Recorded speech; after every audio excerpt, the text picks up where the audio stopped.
everyone. Ayan, ang linis muna ako ng Indian mango guys. Oh, sarap ng Indian mango, bagong pitas. Sariwan-sariwa talaga siya. Oh, diba? Hinog na. Oh, yan, hinog na siya. Oh, ang dami guys. Oh, pinanguha ng asawa ko. Oh, doon sa puno ng arugin. Yun, ayan, mangain muna tayo guys ng Indian mango.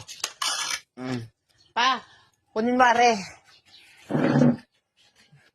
Gatid ako upo. Yan guys, oh. Sarap ng Indian mango. Mangain tayo ng Indian mango. Yan. Diba? Yan. Ganito dito sa amin sa probinsya. Sobrang init. Kaya nandito kami sa labas ng bahay. Yan. Tara mangain ng Indian mango.